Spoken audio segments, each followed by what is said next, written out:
Les vêtements, la mode, c'est un secteur en pleine croissance. Le but des marques, c'est de faire du profit. Et ça marche.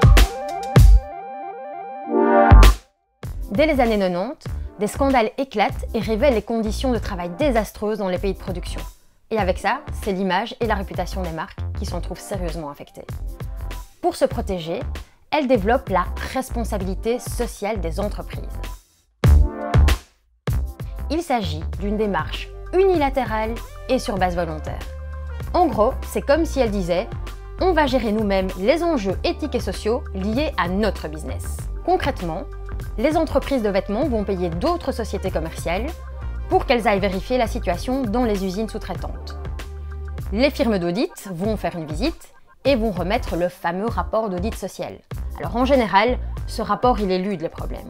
Et lorsque les problèmes sont détectés, il n'y a aucune transparence, puisque seule la marque qui a commandé l'audit a accès aux informations. D'ailleurs, toutes les catastrophes dans l'histoire récente de l'industrie de l'habillement ont eu lieu dans des usines qui avaient été auditées plusieurs fois. L'étude que nous venons de sortir sur les audits sociaux dans le secteur de l'habillement nous permet de dire que le système mis en place par les marques depuis 30 ans, ça ne fonctionne pas.